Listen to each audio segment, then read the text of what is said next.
It's a great privilege for me to address you on the occasion of this global conference on Fratella Tutti, Okuwa in Sania, Building Bridges for Human Solidarity.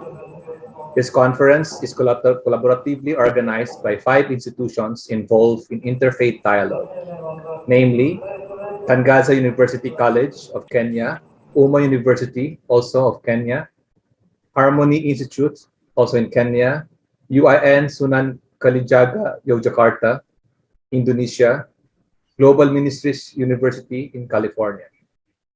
From various continents, universities, religious traditions, we come together for this conference under the theme Confronting Intolerance, Religious Extremism, and Violence. It is my honor and privilege to be able to deliver my thoughts on such an important matter of our country. In my day-to-day life, I wear many hats. As a member of Bangsamoro Parliament, as Executive Director of the Al-Kalam Institute, as a husband, a father, an Iranun, a Filipino citizen. Oftentimes, I find myself that I must wear these roles simultaneously. Allow me to speak on the bonds of fraternity that have been formed within the Ateneo de Davao University towards the Bangsamoro and the Filipino nation.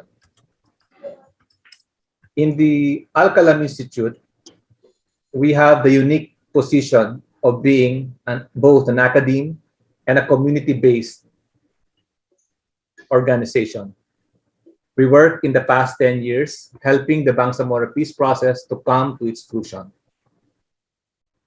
Within that 10 years, I was also appointed on different government posts. In the Duterte administration, I became part of the Bangsamoro Transition Commission as crafters of the Bangsamoro Basic Law, which eventually passed by Congress and became the Bangsamoro Organic Law. The Bangsamoro peace process refers to the armed struggle of the Bangsamoro people, or the Muslims in southern part of Mindanao.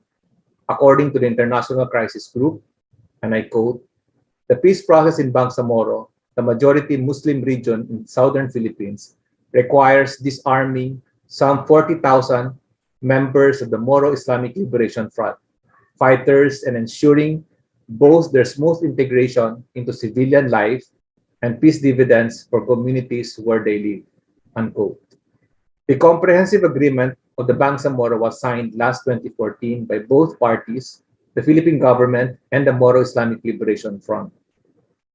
With the current status of the approval of the Bangsamoro Basic Law or Bangsamoro Organic Law, and with our transition with the BTA, we rejoice in the advances that have been made through the establishment of the Bangsamoro Autonomous Region in Muslim Mindanao in implementation of the Comprehensive Agreement of Bangsamoro. At the same time, we know that our shared dream of establishing lasting peace and harmony in Mindanao is still a work in progress. In this context, the importance of the theme of this conference is evident. We can already recall the historical document for Human Fraternity for World Peace and Living Traditions, signed by Pope Francis and the Grand Imam of Al Azhar University, Ahmed Al-Tayyeb, on February 4, 2019.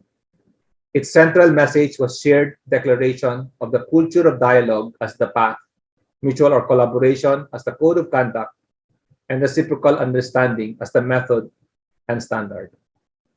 In Pope Francis' encyclical Fratella Tutti on fraternity and social friendship, Pope Francis integrates the insights and declaration of this document largely verbatim, and I will quote them.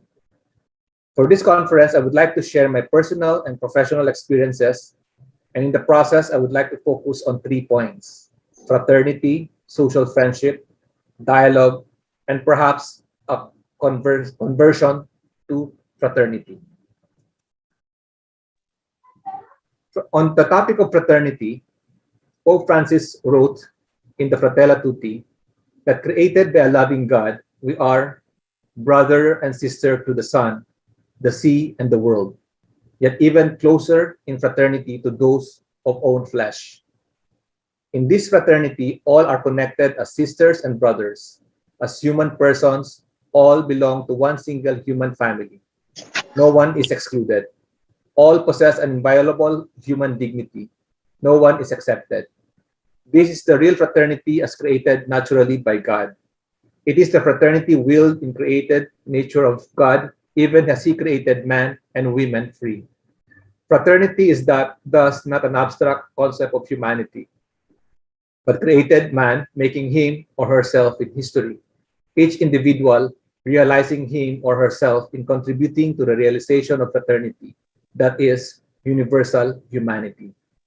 In a world in which this fraternity is denied in practice, its reality is self-fulfilling aspiration, a shared self-fulfilling dream, a shared self-realizing obligation, despite the tendency to man to selfishness, concupiscence that shatters his dream. This is an obligation the human being fulfills in exercising the power he has to fulfill it. It cannot remain merely conceptual, merely on the level of words. It involves self-humanity changing into action that allows all to live together in harmony and peace, without all of us having to be the same. In the Philippine context, the passage of the Bangsamoro Organic Law shows the true essence of fraternity. As you may all know, our country is a Christian majority, with more than 80% of its population are Christians. Muslims are a minority of less than 15% of the population. Thus, to end the more than 4 decades of war, where more than 100,000 people were killed, wounded, and properties were damaged, the Philippines and the Moro Islamic Liberation Front signed an agreement. And it took us a year and a half in our work in the BTC to President Duterte, the Bangsamoro Basic Law. The Congress approved a common version, thus naming it Bangsamoro Organic Law. The said organic law, which was ratified by the Senate, aims to institutionalize provisions of the Comprehensive Agreement on the Bangsamoro. The preamble of the law states, and I quote, imploring the aid of Almighty God in recognition of the aspirations of the Bangsamoro people, all other inhabitants in the autonomous region in Muslim Mindanao, to establish an enduring peace in the basis of justice, balanced society, and asserting their rights to conserve, develop their patrimony, reflective of their system of life as prescribed by their faith, in harmony with their customary laws, cultures, and traditions, within the framework of this Constitution and the national sovereignty as well as national territorial integrity of the Republic of the Philippines, the accepted principles of human rights, liberty, justice, democracy, and the accepted principles of human rights and the right to chart their political future through a democratic process that will secure their identity and prosperity and allow genuine and meaningful self-governance, the Filipino people, by the Congress of the Philippines, do hereby ordain and promulgate this organic law for the Bangsamoro Autonomous Region in Muslim Mindanao. As written in the preamble, it is the national government through the Congress with more than 200 members, congressmen and women, who comes from the Catholic faith, gave us the Bangsamoro Autonomous Region in Muslim Mindanao to end the war. On social friendship therefore promotes fraternity. I give only some of the examples Pope Francis discusses. It consciously cultivates fraternity, promotes it through political will, through education in fraternity, through dialogue, through recognition of values of reciprocity and mutual enrichment. It is freedom directed above all to love of all, to the love of all. It is the quality of all achieved in the historical cultivation of fraternity. It is the hard work of craftsmanship demanded to attain social peace. It is relating to the truth, not to lead towards revenge, but rather to reconciliation and forgiveness. It is astute negotiation crafted above all by peoples. It is getting people to tread the path to peace, to work together side by side, in pursuing goals that benefit everyone and serve the common good. It is mediating reconciliation among belligerent parties. It is working for equality and integral development of a condition for peace. In the end, Pope Francis says, there is no end to the building of a country's social peace. Rather, it is an open-ended endeavor, a never-ending task that demands the commitment of everyone and challenges us to work tirelessly to build the unity of the nation. At its center, human person and respect for the common good. We apply this principle in the region. We help our Christians and indigenous peoples, our brothers and sisters, We do continuously outreach programs and pass laws that are inclusive to the rights and welfare of our people. On dialogue, Pope Francis describes dialogue in different lights.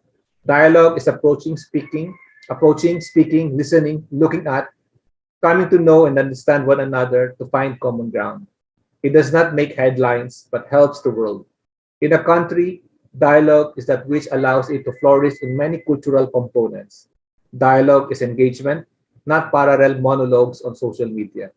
It is a respectful process aimed at achieving agreement on a level deeper than media's potpourri of facts and opinions. Authentic social dialogue involves the ability to respect the other's point of view and to admit that it may include legitimate convictions and concerns. In the true spirit of dialogue, we grow in our ability to grasp significance of what others say and do, even if we cannot accept it as our own conviction. Dialogue appreciates the differences, but the differences are creative. They create tension, and in the resolution of tension lies humans' progress. As Al-Kalam, we strive to work towards excellent formation, instruction, research, engagement in areas that need it most. We engage in discussions called Bichala sessions, Bichala being the Magindanaon word for dialogue, with our stakeholders. We work together with Muslim student associations or MSAs, and we have our Bichala Center here in Cotabato City in order to serve our communities in a much more direct manner. These are but small steps towards a greater scope of nation building. As Chief Minister Ahud Bulawag Murad Ibrahim has recalled for the Bangsamoro government to subscribe by moral governance.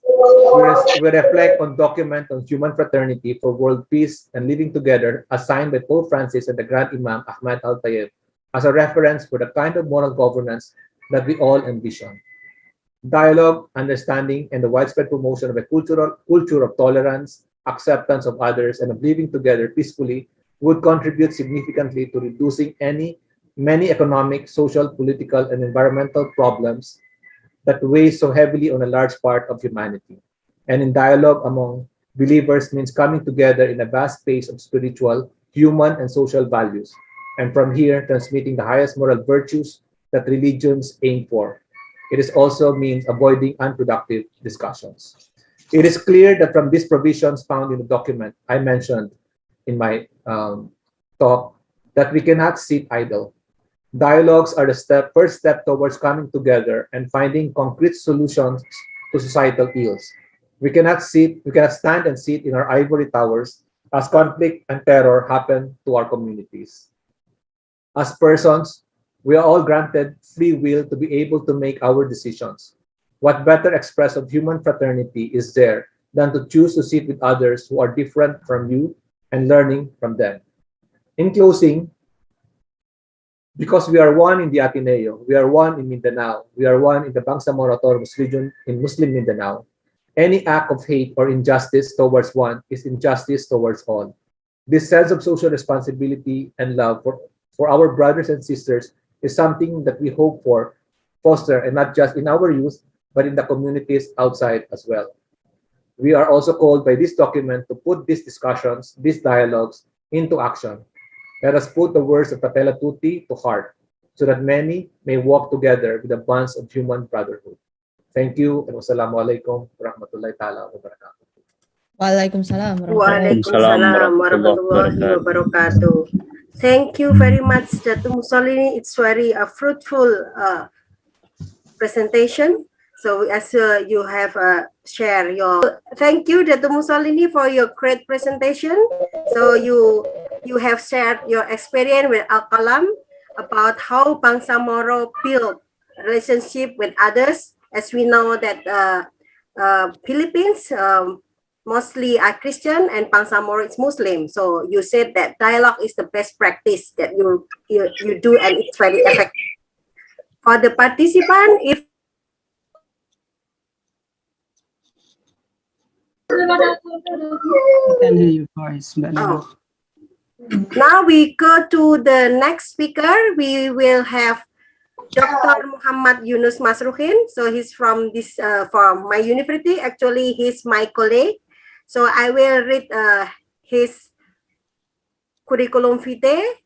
So Dr. Yunus Masruhin is a lecturer in Graduate School of State Islamic University, Sunan Kalijaga, Yogyakarta, and his work is on classical Islam and philosophy, on tasawwuf, and on Ibn Arabi. He got his PhD from Al Azhar University, Al Azhar University, Cairo in 2016 on Islamic theology, and he's got also his MA from the same university in 2011. Now he's active doing research with Puspide, with UAN Sunan Kalijaga. He did research on Islamic literature, on countering terrorism, and his new book is on moderate Muslim.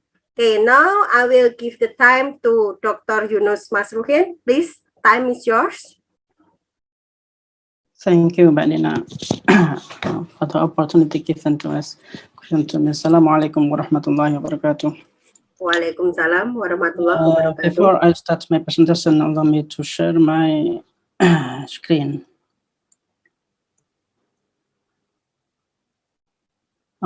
Is my screen available?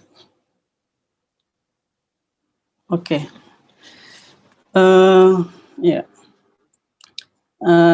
Thank you again for the committee who organized this workshop, which is organized by collaboration with 5 institutions. First is Tangaza University College, Kenya. Second, Ummah University, Kenya. And then State Islamic University, Sunan Kalijaga, Yogyakarta, Indonesia. And Global Ministry University, California. Harmony Institute, Kenya. Dear scholar and participants, here I will present my topic about the Al Azhar Grand Syeikh Ahmed Al-Tayyeb and Confronting Extremism, revisiting the conservative turn. Yes.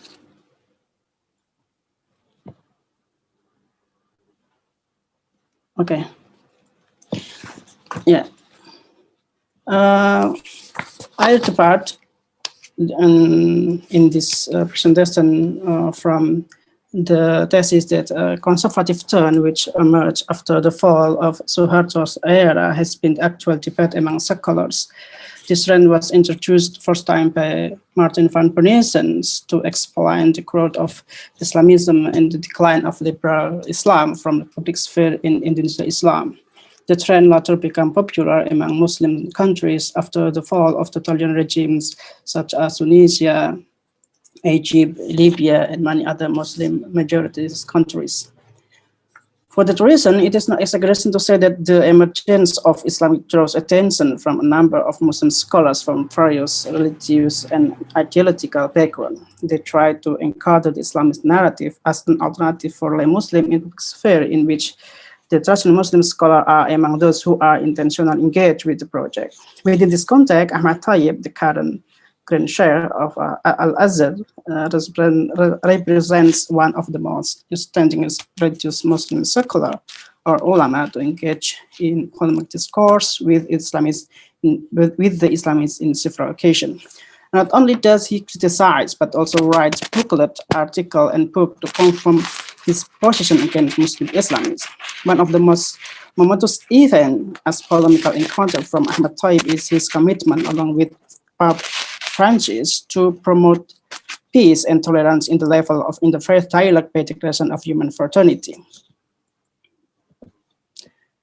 Since then, the event drew attention a number of religious scholars, academics, and religious laymen as well. For this reason, this topic tries to explore the why Ahmed Tayyeb is situated at the normative and practical religious conditions that enable him to have a consciousness of tolerance and to struggle against political and religious extremism. Furthermore, it argues that to stand against intolerance and extremism doesn't always identical with being liberal and secular. More recent study on Human Fraternity declaration has been done by Setiawan with focus on reviving the role of religion, particularly Catholic and Islam, in public sphere. Unfortunately, Setiawan neglected the discourse gap about how a conservative religious secular like Ahmed Tayyib and Francis, or institutions such Al Azhar and Catholic Church, can promote progressive role in society based on religious tradition, implying that being progressive is not identical with being liberal or secular. This topic, more than to revisit the current discourse on conservativeness, is also aimed to problematize the thesis concluded by Ridwan Said, a scholar from Lebanon, that the ideas of the Ash'arism theological school named after Abu Hasan al-Ash'ari, that in 936 is rigid and stuck on classical veneration, who with no relevance to modern and contemporary demands of Muslim daily life or discourse. This paper argues that throughout the exploration of Grand Syeikh Ahmed Tayyeb religious experience into contemporary social and political issues, it can be said that the theology of Ash'ari doesn't stuck on the classical issues. Instead, the theology transforms its priorities from metaphysical matters to practical issues of daily life, especially those of poverty, intolerance, and problem of citizenship.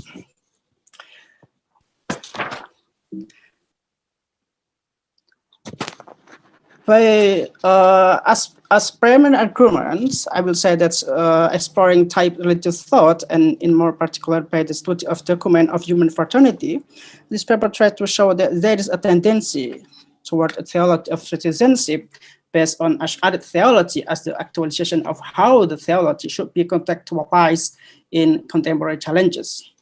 Furthermore, assuming that there is a citizenship priority that given by theological consciousness, which presupposes an acceptance to equality among diverse citizens in the state, this study expands the basis issued by Jeremy Menschik about being without being liberal in broader context.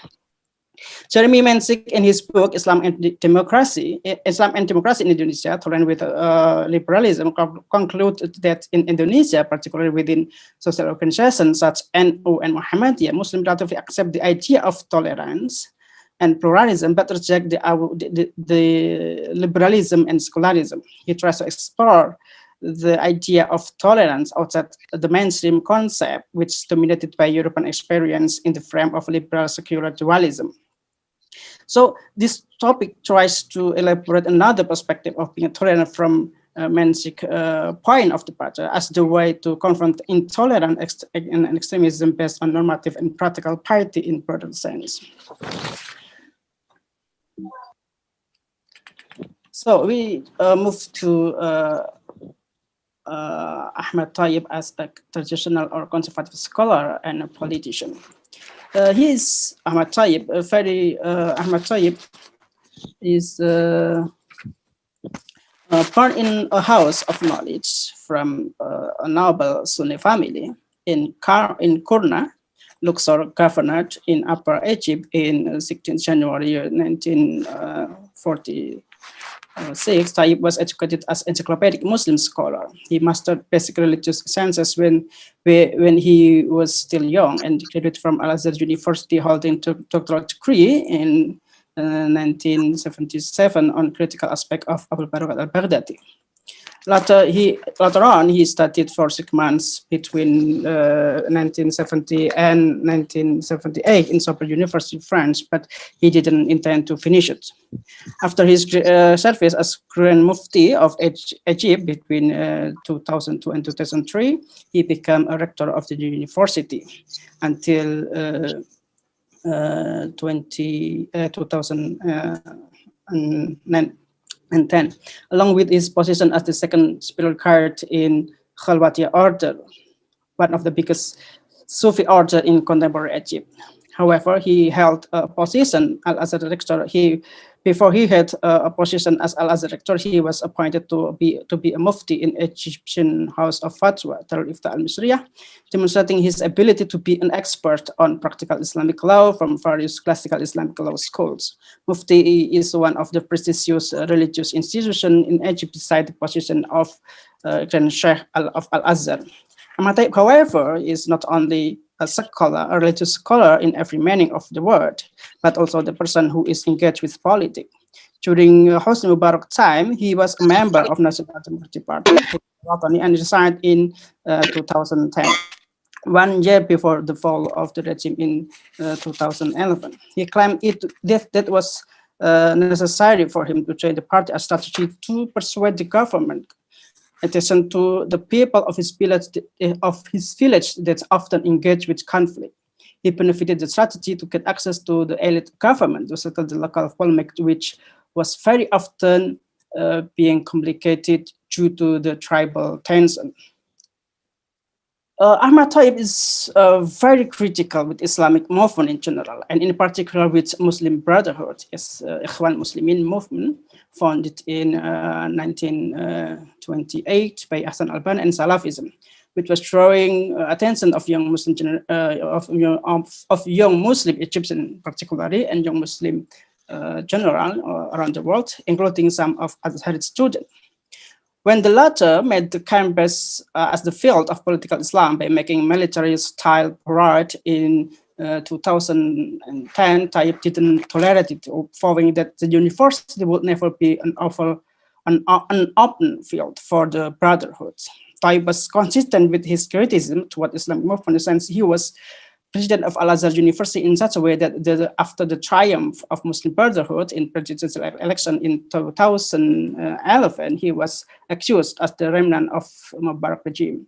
He was aware of the consequences of his confrontation with new Islamic regime, as they was tried to get rid of him from his position as Grand Sheikh of Al Azhar. Nevertheless, he rejected to cooperate with the Islamist project and had to face some political and religious polemic with the regime. Two most important events should be mentioned here. To being appointed as Grand Sheikh of Al Azhar, Tayyip explained his commitment to maintain the gain achieved by Sheikh Muhammad Said Tontowi, the previous Sheikh Al Azhar, the previous Grand Sheikh, and moderation and dialogue among civilization. Since the time, he tried to make Al Azhar resonance evoke in Muslim world. He held international conferences several times, inviting a number of prominent academics, religious scholars, and public intellectuals from around the world to present their perspective on contemporary global and local Islamic issues and reformation of religious tradition. He gave his effort to promote Al-Azhar modernism and to provoke human peace around the globe. Two most important events should be mentioned here to support this claim. The first was a conference to revive Ash'arism, whose theological paradigm is being the core of Al-Azhar religious ideology, with the topic Imam Al-Ash'ari, the Imam of the people of the Sunnah, toward a comprehensive Islamic moderation, held in May 2010. Another one was his idea to invite scholars to present their work on Al-Azhar conference for confronting terrorism, extremism, held in December 2014. It was several years after being appointed to be Grand Sheikh Al-Azhar. Those two conferences are two events with different priorities. While the first is focused on the reviving the Ash'ari legacy, the second is obsessed to discuss contemporary issues, particularly on terrorism, extremism. However, those share the common idea about how to be good a Muslim, a person which bases his consciousness on a contextualized religious legacy to be able to construct a religious thought without being confused with terrorism and extremism in the name of religion. One of the moments to show his ability to globalize Al-Azhar ideology based on religious tradition is the idea of making human fraternity as the basis of interfaith brotherhoods. Signed in February 2019, the document represents Tayyip as religious secular of Al-Azhar, one of the oldest institutions of Islamic Orthodoxy, to promote a human and religious peace around the globe. The document said Al-Azhar al-Sharif and the Muslim of the East and West, together with the Catholic Church and the Catholic of the East and West, declared the adoption of culture of dialogue as the path, mutual cooperation as the code of conduct, reciprocal understanding, as the method and standard. Ahmed Tayyib personifies Al Azhar and the Muslim society to promote peace, tolerance, and mutual religious understanding in the hard time that is full of suspicious extremism and radicalism. He was among the traditionalists who was encouraged to break the assumption of the nature of being traditionalist as religious exclusivist. For him, being a conservative is not always in line with being close-minded person. Instead, someone can be an open-minded and benefited the religious tradition to inspire the progressive values in conditions that it can be contextualized with the contemporary challenges, including those of what are promoted in the document. His commitment to make world peace is based on his consciousness and understanding that religion is very often being used by politicians and opportunists to create human violence. Furthermore, he tries to give an effort to make sure that religion, whatever its kind is, simply calls to live in peace. Together with Pope Francis, by the document of fraternity, Tayyip calls upon intellectual, philosopher, religious figure, artists, media professional, and men and women of culture in every part of the world to discover the values of peace, justice, goodness, beauty, human fraternity, and cohesion in order to confirm the importance of these values as anchor of salvation for all and to promote them everywhere. In short, there are several points which represent the main goal of human fraternity. One is through teaching of religion invites to values of peace. Second, or two, the right of religious freedom for every person. Three, justice and mercy for interfaith dialogue and culture of tolerance. Five, protection toward house of worship. Six, the contempt against terrorism. Seven, equality of citizenship. Eight, making good relation between East and West. Nine, equality of gender or education, employment, and political matter. 10, protection of fundamental children's rights. 11, protection of the weak, the disabled, and the oppressed as the religious and social obligation. Al Azhar, the document marks not only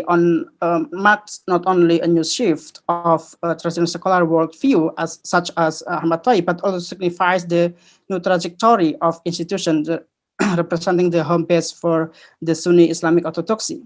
As Tayyib were appointed to be the Grand Sheikh of Al Azhar, he has been giving his effort to spread the message that Al Azhar is a home for tolerant Islam and open-minded Muslim. In his booklet under the title Al Azhar Methodology in Brief, that is originally his ceremonial speech for his honorary doctorate degree granted by State Islamic University of Malang, East Java in Indonesia in 2016, Tayyip said that Al Azhar moderate discourse is welcome everywhere, inside and outside the world, outside the Islamic world, based on the fact that it combines secular thoughts and mystic spirit and adheres to the middle course in belief and practice, a case which reflects the genuine Islamic spirit that prevails in Islamic world. To be sure, Ahmad Tayyib is not the first Azharite scholar to promote those progressive values as the core of Al Azhar. It has been heard from Azharite students that the number of professors and Azharite preachers have claimed the similar values, but it seems that the echo doesn't go beyond the wall of Al Azhar building. Benefited by his position as Grand Sheikh, a spiritual leader of Sufi order, his experience as politician, all those things have embodied in Tayyip authoritatively and enable him to convey Al Azhar message and being heard by everyone around the countries. As a Tayyip moderate paradigm belong to Al Azhar, he tries to confront extreme thought and attitude and thereby to anticipate the growth of religious extreme in Muslim community, especially the young generation. It seems that the Grand Sheikh believed very deeply that Islamic extremism draws young Muslim attention and interest due to the lack of education and true knowledge. This is very clear from the content of the document of Human Fraternity. It says, we resolutely declare the religious must never incite war, hateful attitude, hostility, and extremism, nor must they incite violence or shedding of blood. These tragic realities are the consequences of deviation from religious teaching. The way Tayyip explained about the deviation of religious teaching, which have caused several human disasters, give the impression that the true teaching of religious knowledge cannot be deprived from the tradition that has proven to have successfully built human civilization. Based on the perspective of Al Azhar trajectory on Islamic knowledge and how it is transformed by Tayyip into something practical, a social and historical perspective, someone can see that that inclusive religious worldview is somehow can be departed from tradition and thereby it represents the new epistemology of a conservative paradigm. That is, the conservative idea conceptualized by Tayyip and later become the conservative idea conceptualized by Tayyip and later become the collective concept among Azarid represent the challenge of conservative turn coined by Poorest when he started a new trend of Indonesia Islam after the fall of new regime Suharto. The conservative concept in Thai perspective has in it a spirit of tolerance and inclusiveness that cannot be formalized in the form of political Islam, familiar in Islamism. So, the declaration of Human Fraternity declared by Ahmad Tayyip and Pope Francis that demonstrates the human consciousness and religious deep consideration has somehow its roots in theological perspective. A school, the root in Tayyip thought reflects the characteristic of Ash'arism. The resonance of Ash'ari school in his perspective is visible sign for him. The theological school is established by Al-Hasan al-Ash'ari, the religious scholar who has the compilation of Islamic theological school and thoughts with the ability to describe them in excellent clarity and objectivity without blasphemization under the title Maqal Islamiyin wa Ikhtilaf al-Musallin, the discourses of proponent and Islam and the differences among the worshippers. The book shows in Thai perspective the characteristic of tolerance in the author on the issues converging in the common world of Islam. Departing from this point of view, Tayyip seemed to try to expand the idea of openness to what non-Muslim as the project of interfaith dialogue to create peace among community of religion. Intolerant thought actualized in social life for Tayyip is originated from the exclusive theological consensus with some of politic and economic problem. Since this paper is focused on how religious aspects determine someone to think and behave toward the other in different religious context, theology represents the ultimate factor for Muslims to determine who is acceptable and who should be rejected from someone's circle. So, as others view, okay. However, okay, I will jump to this. A theology of citizenship. As the theology of citizenship presupposes in type of full citizenship without distortion, regardless of religion, race, and social class, it stands against religious extremism, which give a priority on one religion over another, and against race discrimination that gives a privilege on one race over another in society. Pluralism and diversity are social necessity in such a way that it becomes the nature of the society. The reply to stand against pluralist community is a violation of its nature. But however, there are one point to note about theology of citizenship as it's conceptualized by Ahmad Tayyip in the document. I mean, theology is focused on giving equal rights to every member of society. Instead, there is a shift of priority from speculative divine matter to social everyday familiar in classic theology. Instead, it highlights the social, political, economic issues based on spirit of faith in the God, divine message, and messenger. The challenge is how to make the belief in God in line with the being good person in society. Based on the theological ethos belong to Ash'ari school, Tayyip seem to assert that being conservative is not identical with being inclusive and Islamic, which puts religion, and in this case is Islam, on top priority to be ideology of state officially. Tayyip shows us that religious tradition that consists of normative religious knowledge can give someone a consciousness to be good member of society and citizen regardless of the kind of state. As concluding remark, I will say that The exploration on the human fraternity signed by to create a religious authority in Islam and Catholic, Syeikh Ahmed Al-Tayyeb and Pope Francis, give us a new insight about the role of religion, not only particularly to its adherent, but also to the human being generally. Those two scholars represent the Orthodox authorities responsible for the duty of safeguarding the tradition of knowledge and with the ability to make continuation compatible with the contemporary context. Furthermore, they are obliged to be an example in effort to be a good person, not only according to God, but also in the eyes of human beings. While the problem of citizenship, economy, and tolerance represent the main issues for various religious communities, authorities of religion are obliged to give not only relevant prescription, but also to show how practically those participants are implemented.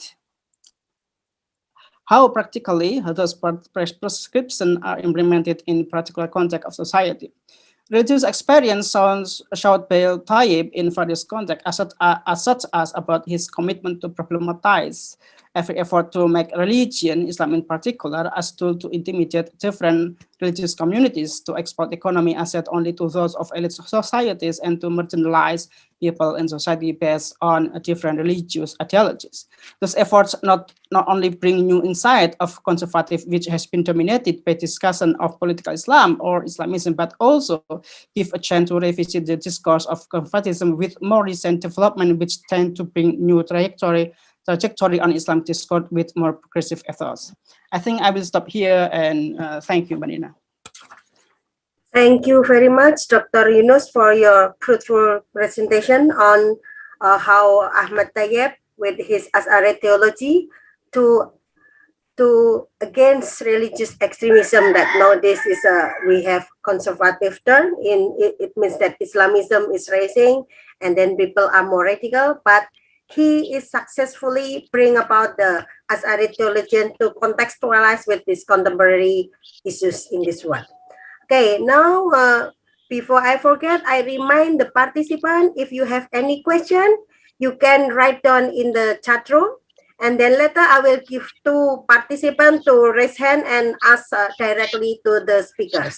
But before the question and answer session, we will have two discussions here. So now I will call the first discussion with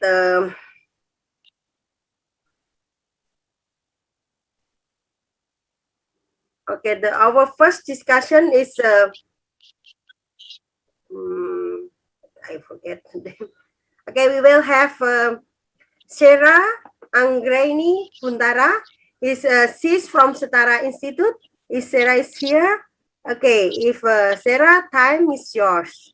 Oh yeah, thank you very much. I'm sorry, some distraction here.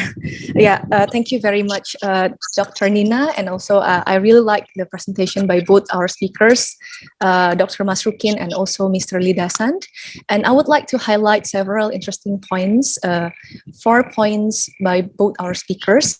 First is regarding Grand Sheikh's commitment to dialogue among civilization. This shows that religious leaders play a very crucial role in spreading the message of tolerance to others. And as Dr. Masrukin also mentions, that the value of tolerance actually has its roots in theology. So we also understand that there are various interpretations of theology. So it helps us to also promote the tolerant interpretation of theology, because religious leader is highly respected by its followers in religious tradition. So the role of religious leaders in promoting the message of tolerance and spreading the tolerant interpretation of theology is very important. And also, second, also related to the point by Dr. Masrukin, that in dialogue, we don't focus to prove the oneness of God, but we focus on the social and political phenomena nowadays. So this also reminds us that our focus in our relationship with others is not to convert people to our religion, but it's more of how we can collaborate together despite our differences in faith, but we need to cooperate together for the betterment of the world, because we live in the same world, we have the same problems that we need to tackle together. So we need to focus more on social cooperation. And I will move on to the point by Mr. Lidasan about friendship and promote fraternity. Yeah, I really agree with interfaith dialogue. And before, in Dr. Masrukin's speech, we learned that religious leader plays a role in interfaith dialogue. But from the presentation of Mr. Lidasan, we also learned that we as common people, we actually also can be actors in interfaith dialogue. So the interfaith dialogue actors is not limited to religious leaders discussing theological issues, but we as students, as academicians, as common people, we can engage in meaningful dialogue with our friends of different faith. So if we meet our friends of different faith in our daily life, we discuss, we casually have conversation with them, and it helps clarify the misunderstanding about our faith.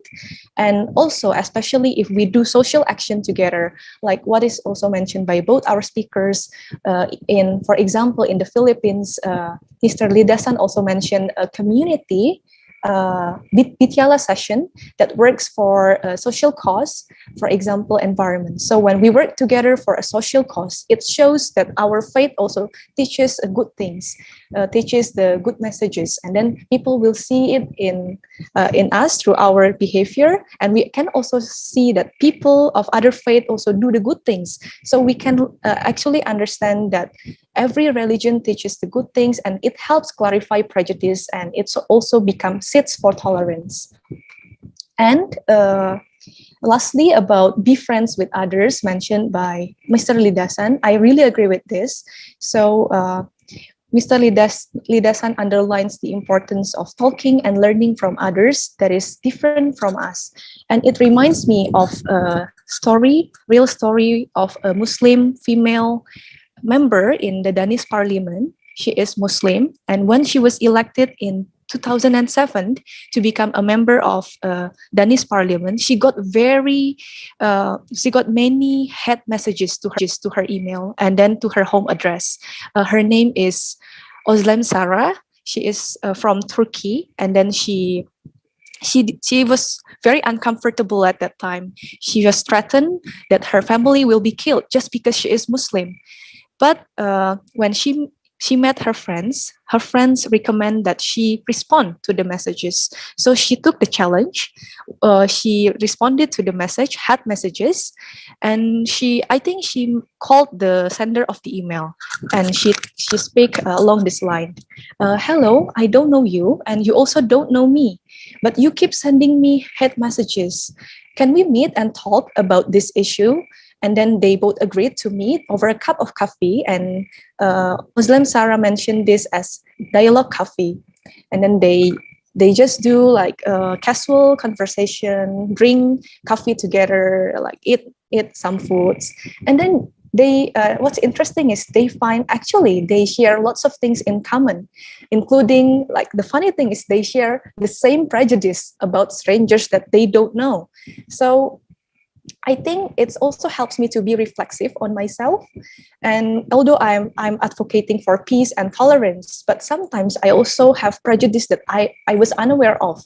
At that time, like when I met some group of peoples, then I started to realize, oh, I still have this prejudice. And I think most of us have prejudice.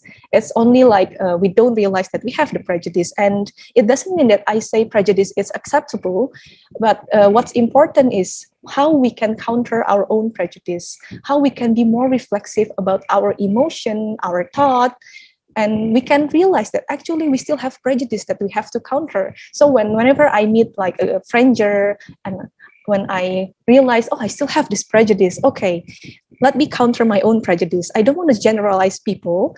If I have this prejudice because of my bad experience in my past, then this person might be different. So that's one thing that I do to counter my own prejudice. And let me continue the story by Özlem Sara.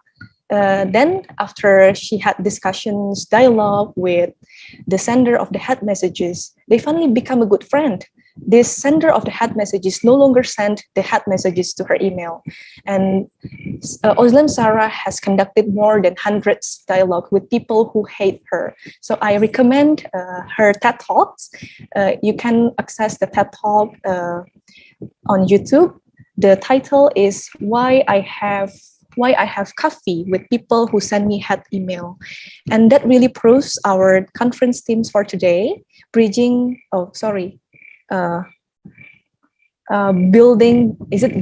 bridges? Yeah, building bridges for human solidarity. So I believe that it is only through dialogue that we can build bridges. We can understand others, clarify misunderstandings, because hatred and prejudice, it comes from unawareness, and because we don't know the people, then we have the prejudice become much worse because we keep a distance. We don't want to get to know people who hate us. So here it's really important for us to be friends so that we can talk, we can understand others better. And what's important is also that we have the spirit, the genuine intention to really understand others. So when we have dialogue, it's not that we want to win our argument, but I really want to understand you. What makes you think that way? And I also want you to hear my story. We share stories together. We become a good friends. And also, probably my last point is sharing about my experience in field work. So when I conduct interview with several religious leaders, I found that actually there are patterns, interesting patterns, why people keep silent when they were discriminated. So for some people, they can stand for their rights. They can voice their disappointment. They want to fight for my rights. I have the rights not to be discriminated, to freely express my opinion, freely worship God that I believe. But some people are very reluctant because they have the theological perspectives that suffering, discrimination, and oppression is a form of, is a test of life from God. So they try to see the suffering from a positive point of view, and it motivates them to tolerate the discrimination. And I think it's good to see the discrimination from about positive perspectives, but what we need to do more is not to just stay silent and pray to God, because we need to do action. We need to act. We need to act for the betterment of the world. So it's okay for us to think that, okay, this discrimination exists, happens to my life, is from God, and I need to be closer to God. But at the same time, we need to make action, to voice, to have dialogue with the relevant stakeholders to fight for the rights. That is all from me. I give the floor back to Dr. Nina. Thank you very much. Thank you very much, Sarah. What's a very great response for the two speakers. Yes, some point, there are interesting points based on your experience. And then I want to add more from my experience. Your last point about when the minority got discriminated, they choose to keep silent. It happens also with my group. I'm from Ahmadiyya community. So, but nowadays they try to act, maybe not to act, and also to start to talk about their situation. Okay, now we come to our second discussion. So we will have Irene Hiraswari Gayatri. She's a PhD candidate in Gender, Peace and Security Center School of Social Sciences, Monash University. Irene, time is yours. Okay. Thank you very much, Ms. Moderator Ibu Nina. I also share my appreciation to be invited in this very important forum and very timely, I think, regarding the global politics recently and response in Indonesia and also in the region. First, I also would like to extend my appreciation to two of my colleagues who have involved in inviting me and organizing my logistic in this session, Ms. Wiwin and Mas Ahmadani, I believe. Thank you very much. And I think, although my time is not that much, I really appreciate the presentation from our Professor Datuk Lindasan and also Professor Muhammad Yunus. Yes, I personally need to apologize because I haven't read whole of your paper, but I think I can resume several of the important and thematic issues which regard and pretty much closely related to what us as a nation in Indonesia and as part of the global community experience. I would like to address several points with regard to the dialogue as part of interhuman communication, civilized human and civilization at one side, and on the other hand, agencies dialogue with who envoy the dialogue, and also individuals or communities no longer who also became.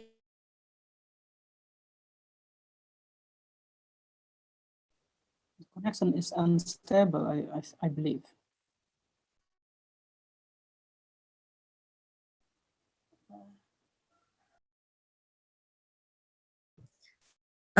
With regard to the position of the community under study. In general, both of the speakers have highlighted that interfaith dialogue is a good concept of peace. If you want to put in a particular context, both Indonesia and Egypt, as exampled by the second speaker, Dr. Yunus, already also informed us from the history of the nation in the making. Indonesia and Egypt had a very, very long history of political relations, for instance. We could depart from the non-aligned movement back then, right? When the global dynamic was polarized between Eastern and Western blocs, and Indonesia was in the middle. Al Azhar University itself is also a place where maybe 100,000 Indonesian students were sent there to gain knowledge.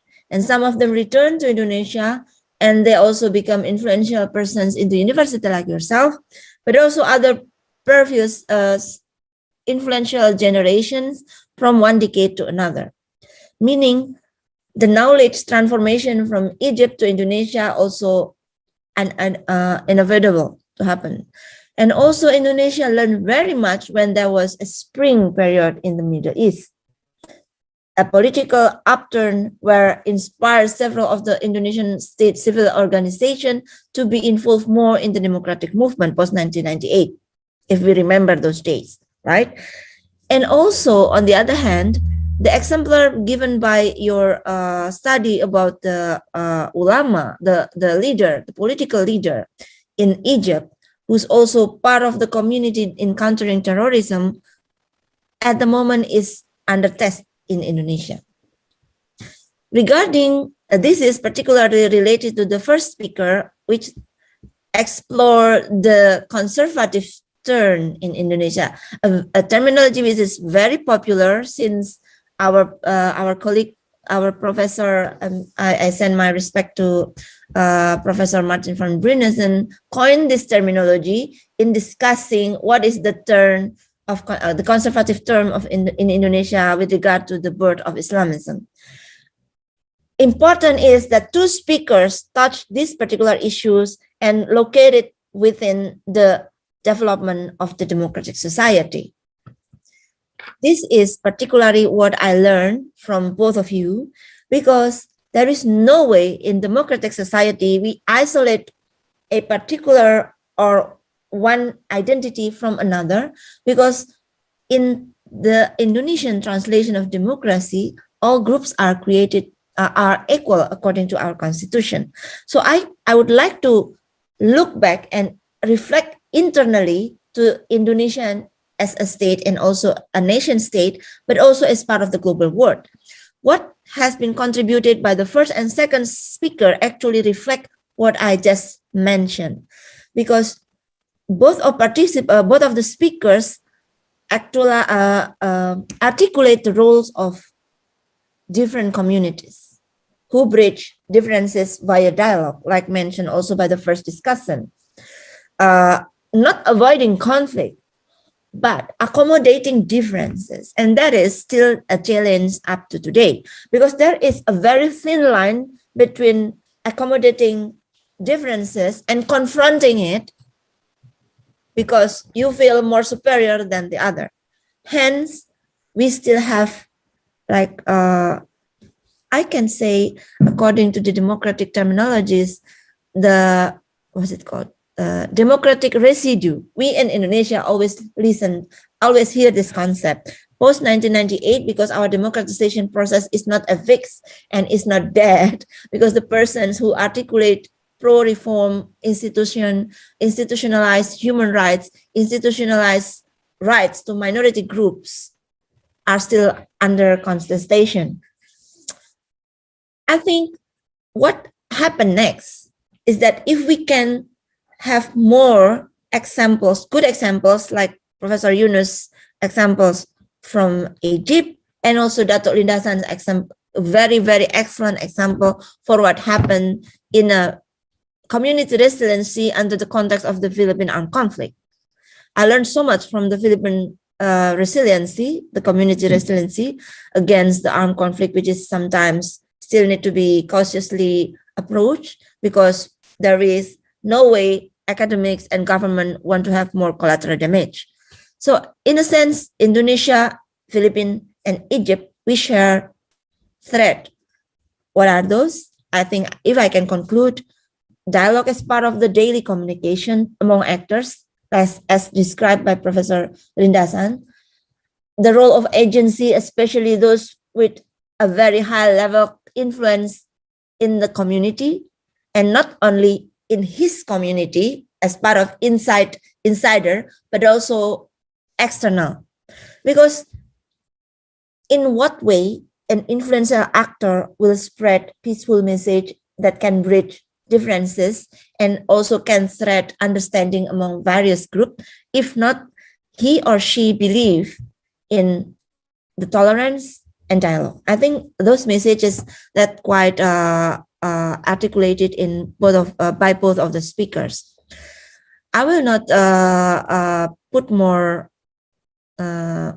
review on those papers, because really this is like, I'm very humbled to be able to be here with you two excellent professors and very expert in your field, except that I extend my appreciations, because there is no other time like today that we need to learn and listen more about dialogue, conversation, and tolerance with regard to what happened in Afghanistan. See, I finally tell that. Oh, one other thing, inclusions are also, I think that is also reflected from both of the speakers with regard to particular sociological, political, historical, economical context of Egypt and the Philippines. And also I reflect back to Indonesia, because for instance, I can say after 1998, for instance, the global crisis affects so much Southeast Asian nations. Yeah. And on the other end of the spectrum, the democratic and liberal politics also accentuate the roles of different organizations, including those who adhere to extreme Islamism, like also happened or emerged in Egypt. We also experience it at the moment. For instance, there are already like the glorification of the winning of Taliban in Afghanistan, without thinking the Taliban is a non-state entity, and all the global United Nations member states need to be, they're sort of taken aback and pay attention to what happened in Afghanistan.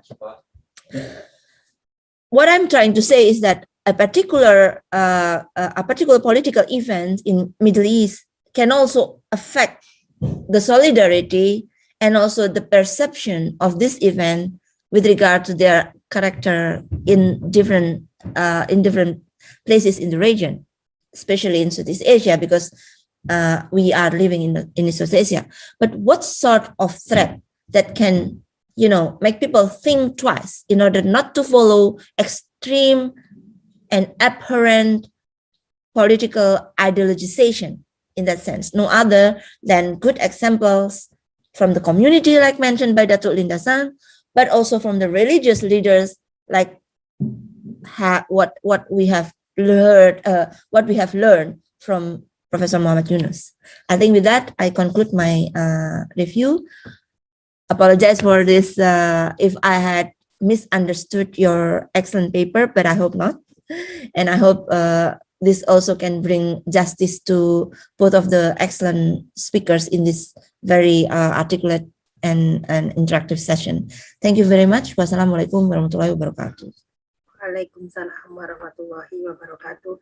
Thank you very much, Irena, for your highlights on both two speakers. You talk about the dialogue, the inclusiveness, and also you remind us about our awareness to the threat that this happened, like what happened in Afghanistan now.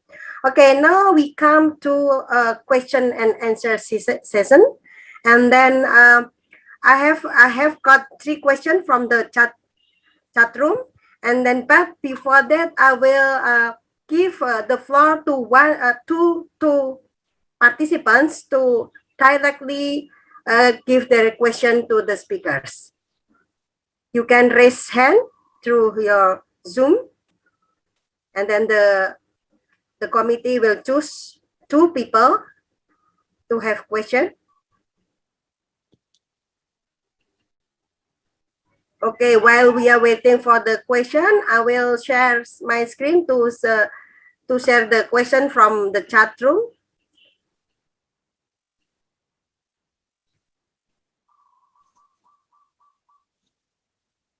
Oh, okay. I can. Okay, the committee, can I share my share the question through the screen?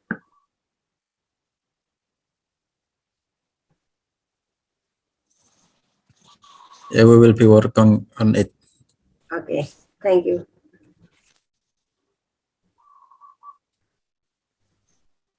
It's ready. There is one who raised hand. Yeah. Okay, so I give the to the first who raised hand from FKP, Pak Sri Nur Hartanto. Please.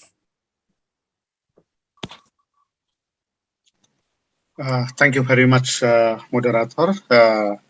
Dear speaker, thank you very much to open my mind relating the important thing about the dialogue between the religious or belief. Yeah, but the most important thing, I think, when we talk about the condition of every state or every countries in around the world, it becomes really peace if religion not make to be the political interest. As you know, based on many experience in the other countries, yeah, like in after the Arab Springs, yeah, in Libya, in Egypt, yeah, in Tunisia, etc. Yeah, the condition of the country is really not peace as the impact of the using of the interest of religion mixed with the politics, the political interest. Yeah.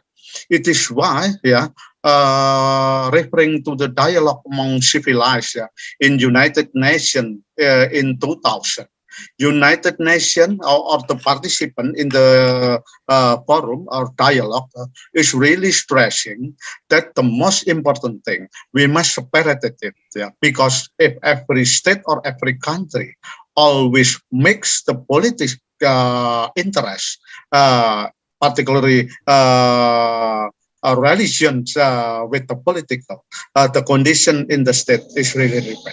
It is why, to be honest, we're really happy, particularly in Indonesia, when we have the state philosophy of Pancasila. We thought Pancasila, oh, it is really too danger for our country. Thank you very much. I need your comment from the speaker. Thank you very much. Okay, thank you very much, Bapak Sri Nur Hartanto. Okay, I think I will give, I will share the question first before the speakers answer the first question.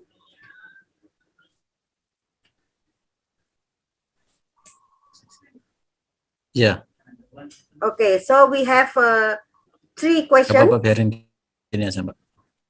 Okay, so the first one, we have 2 questions from Henry Victor. The first one, we have seen our brothers and sisters from Afghanistan unsettled from long-time chaos. As platform, what mechanism should we come with to help them live in peace and prosperity? And the second one, Islamophobia is widespread in Western and European countries. I've seen many link Islam with terrorism. It is of course hurt many who believes in Islam as a global platform. How can we address issues concerning Islamophobia, and what specific mechanism can we use to sustain a culture of tolerance, peace, and harmony? Now I will give to the both speakers to answers. Okay, the first I give to Mr. Lindasan, please. I'm sorry, Miss Nina. Mr. Lidasan just now told me that he is conflicting with another agenda, so he cannot stay long here. So maybe if there is any question, Dr. Yunus Masrufin or even our beloved Dasan can answer this question. Thank you. Okay, thank you very much for the information. Okay, so I give to Dr. Yunus to answer. Okay, please. thank you. Okay, thank you, Nina. I think everyone here can give an answer for these questions. It's only limited to me, but also for the answer participant comment with presentation, especially about preaching culture, religious dialogue, and issues. And here I would like to answer the question so far as I can about chaos in Afghanistan and Islamophobia, and how can we address issues concerning Islamophobia. I think the effective mechanism to fight against Islamophobia is to be a good example, to be active as good person in society, in social media, and in everywhere that give us opportunity to show or to give prescription or to explain about what role of religion is. For this reason, I think example from political leader, from religious leader, from community leader, to give a good example as a person in their community is very important, because it is the effective mechanism to to fight against Islamophobia. That the Islam is not a religion of terrorism, not a religion of extremism. Not Islam is a religion as other religion is a religion of peace and harmony. For this reason, I think it is this is the significance of the document of Human Fraternity, signed by the two letters from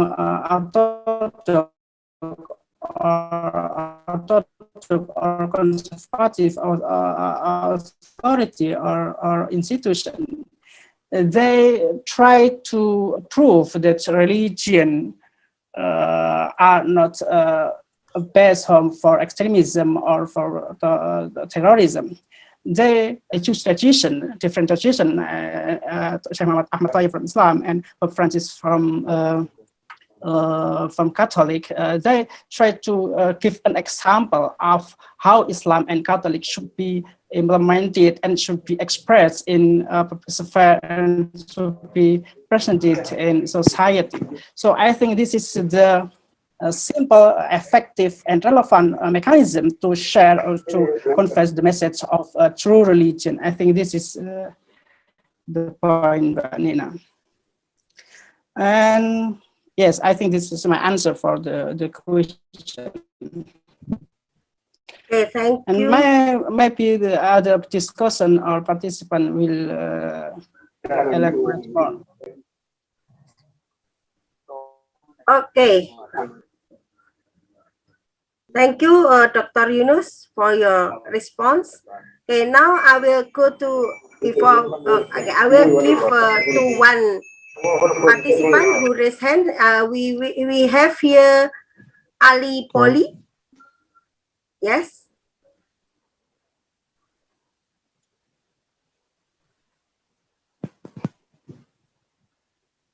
Please. Assalamualaikum.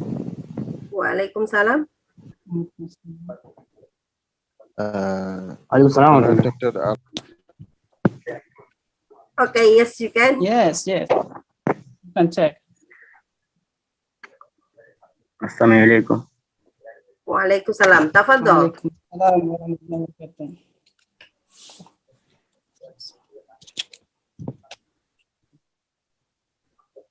تفضل يا علي. يا شيخ علي. نعم لبيك. ماذا قلتم أنا أتحدث؟ السلام عليكم. لا من السائل بقى؟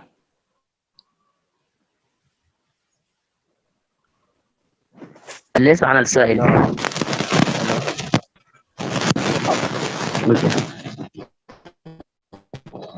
ماشي.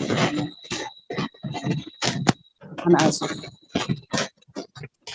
Okay, I would like also Mbak Nina to respond to Pak Ko. I forgot to respond. Okay, please. If you mind. Assalamualaikum. Yes, I agree with Pak Sri Nurhatan who said that religion can be relevant or effective. It's not used as a political. I agree with this statement. This is what's exactly in the mind of Syeikh Ahmed Al-Tayyeb and Pope Francis polity, and such as Pope Francis. They are very conscious with very aware of the destructive could be met by using religion as a tool for political interests. So they give a reminder or give a threaten for those politicians and opportunists who use religion as a tool for their interests, because religion historically has been used for the destructiveness for human disaster, and religion is not part of it. So I agree with you that religion is not part of religion of destructive action or destructive human action. So in this case, the stressing given by two religious leaders, Ahmad Tayyib and Pope Francis, is very relevant because they try to remind us about the true religion is to call people to live in peace and harmony. So this is my answer. Thank you. Okay, thank you, Dr. Yunus. Okay, now we only have 6 minutes left, so I will give one from the participant that raised hand. I think I saw. Wait. Mr. Mustafa Kamara, Mr. Rafiq Atif. Okay. Okay, I think Mr. Mustafa Your Muhammad function, Bashir. sorry. Yes, please. Mr. Mustafa? Mr. Halim. Oh, three gentlemen. No woman. Okay.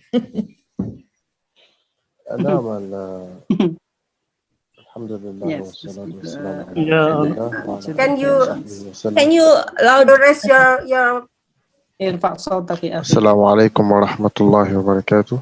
Waalaikumsalam. Alhamdulillah wassalatu wassalamu ala rasulillah. يسرني جدا أن أشارك في هذا اللقاء الأخوي وهذا المؤتمر الإصلاح والتسامح بين الناس. فأنا سؤالي: ما يحدث في أفغانستان، ما هي الحلول المناسبة والخطط المناسبة لحل هذه المشكلة الموجود بين هؤلاء يعني الشعب وكذلك اللي تواجهه المجتمع الإسلامي؟ ما هي الحلول المناسبة للإصلاح الصلح والتسامح وإيجاد هذا يعني الصلح والتسامح بين الناس. فكما لا يخفى على واحد أن الإسلام لا ينبني على العشوائية، ولكن ينبني على الصلح والتسامح، وكذلك التعايش مع السلم الأهلي، وهذا هو الإسلام. فنريد أن نجد حلولا مناسبا كي نستطيع أن نجد هذا الصلح وكذلك السلام في مجتمعاتنا، وخصوصا ما يحدث في أفغانستان. ونرجو من المحاضرين أن يوضحوا لنا هذه الطرق حتى نعرف الحلول المناسب، وجزاكم الله خيرا. وأنا أحد طلاب جامعة السنن الإسلامية بجاكرتا، قدمت الطلب ولكن لم يأتي يعني الموافقة النهائية، ولكن حصلت على هذا المؤتمر وقلت خلي أن أشارك معكم إن شاء الله، فجزاكم الله خيرا. أخوكم مصطفى محمد بشير كمرة من غرب أفريقيا، غامبيا. شكرا. Shukran, yeah, Ahi Mustafa. I think Dr. Yuno will translate for us and also respond it. Thank you, Mbak Nina, for the responsibility given to me to translate and to answer. Should I speak in English or in English, please? English, and then you give the answer. I think English is okay. English is okay, or Indonesia, or English, or Indonesia. I can translate into English. I will help. No, he asked about the condition of Afghanistan right now, and what is the best solution to exit or to have a solution from that crisis. I think this is the main point of the question, because we already stated Islam is a religion of peace, harmony, but in Afghanistan, what happened is disaster. Disaster, and many people will be unpleasant with that condition.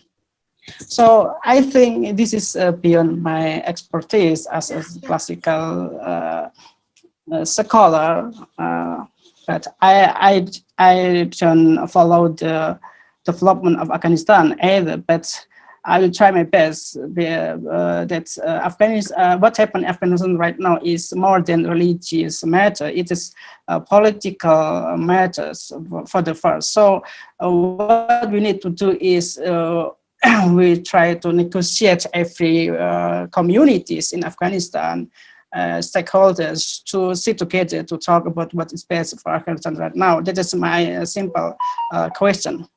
I would like to translate in Arabic, if you mind, Mbak Nina. Yes, please. Okay, يا أخي محمد مصطفى، هذه في الحقيقة خارج عن أهليتي كباحث في الدراسات الكلاسيكية الإسلامية، لكن ماذا حدثت في أفغانستان لم تكن هي عبارة عن أمور دينية قط أو محض، but ما حدث في أفغانستان هي حدث سياسي الذي فيه شيء من الأمور الدينية. وبالتالي فإن الحلول المناسبة لما حدث في أفغانستان الآن هي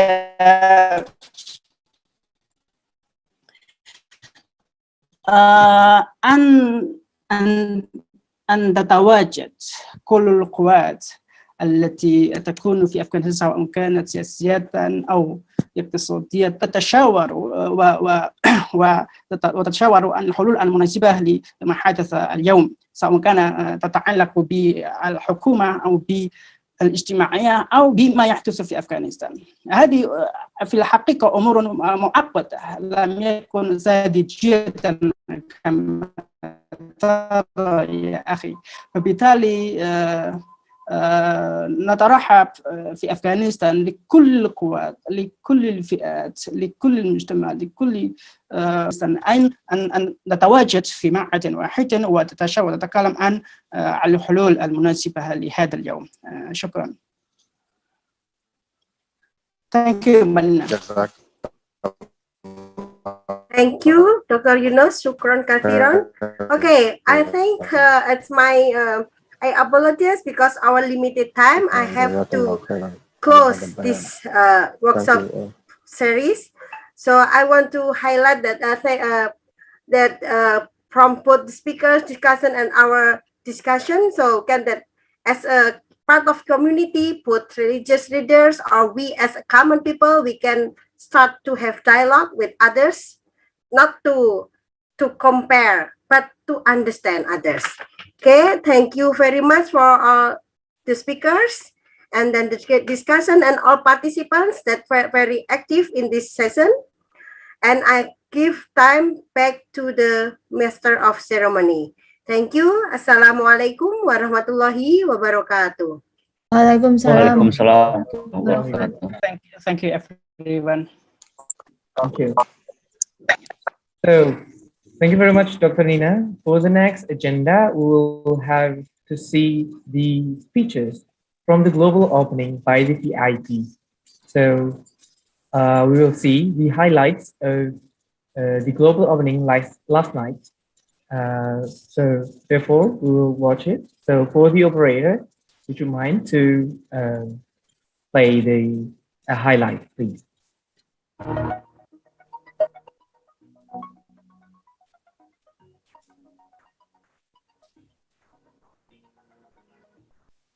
Over the edge, feel like I'm floating through the air. For Kustur or Abdurrahman Wahid, former president of Indonesia, whose daughter luckily among us in this occasion, Ibu Alisa Wahid, put harmony between religions not only in theory but in practices. He visit churches, vihara, pura, and other places of worship to respect the followers of different religion, particularly during celebration of several holidays. Our university, Sunan Kalijaga, also respects human faith with diversity and differences. So we have students from different religions, and we have professors and staff from different traditions. The COVID pandemic our world is currently confronting further nuances illustrate, indeed, it screams out to all of us that no one will be saved and fine on their own. We have vaccines that are made available in one part of the world and not the other. We have people who are refusing to be vaccinated.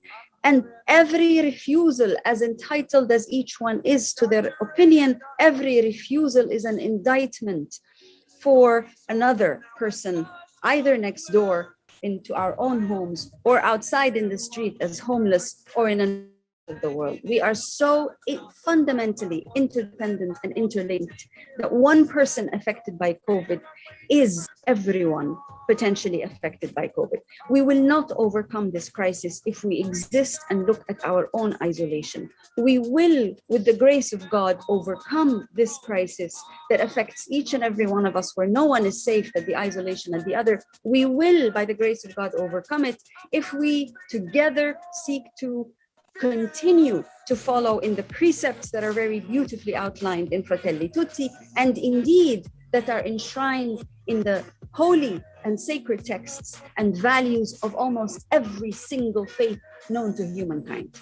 one such value that I wish to emphasize in the Fratelli Tutti is of global solidarity, tolerance, or even more solidarity being advocated for.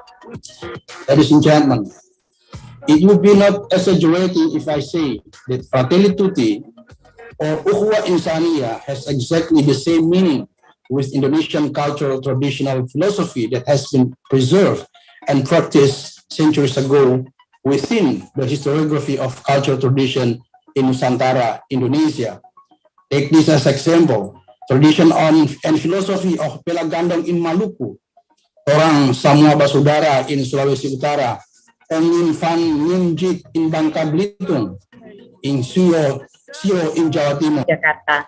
It has been a delight for me to learn from the previous speakers about building bridges for human solidarity in light of Pope Francis' encyclical letter Fratelli Tutti, a message that has come timely because globalization has bring more connections to people from all corners of the world, but also created tensions between groups of people fearing to lose powers and dominations over lands and over people.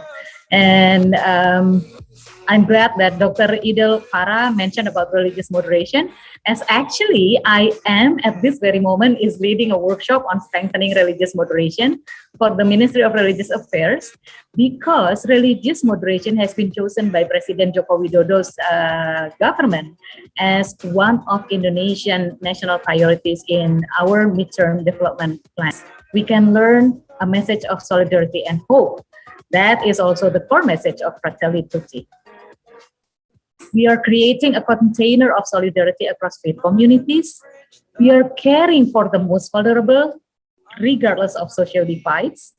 We are consolidating resources and programs and services, and we serve those more marginalized, reaching out to those most underserved.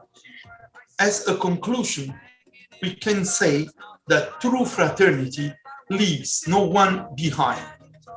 If I am because we are, then true fraternity leaves no one behind, because we are saved together and are responsible for the life of all. As gospel-inspired virtues, fraternity and social friendship are antitheses of pathologies of politics like populist, nationalist, neoliberalism. Unlike these deleterious specimens of politics that deny the very meaning of people, which is open-ended, the culture of encounter gives priority to multilateralism over bilateralism. I wish to conclude quoting Francis' call to action. We know that God will ask each of us, what did you do for your brother? The globalization of indifference, which today burdens the lives of so many of our brothers and sisters, requires all of us to forge a new worldwide solidarity and fraternity capable of giving them new hope and helping them to advance with courage amid the problems of our time and new horizons.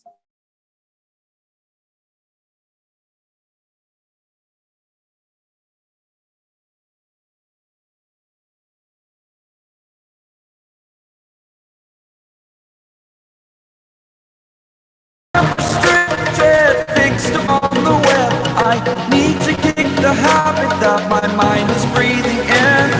Break out, I've got to see. Spent all my life holding all of it closely. I played it innocent, a feel of discontent. I'm finally facing it all. Fearless.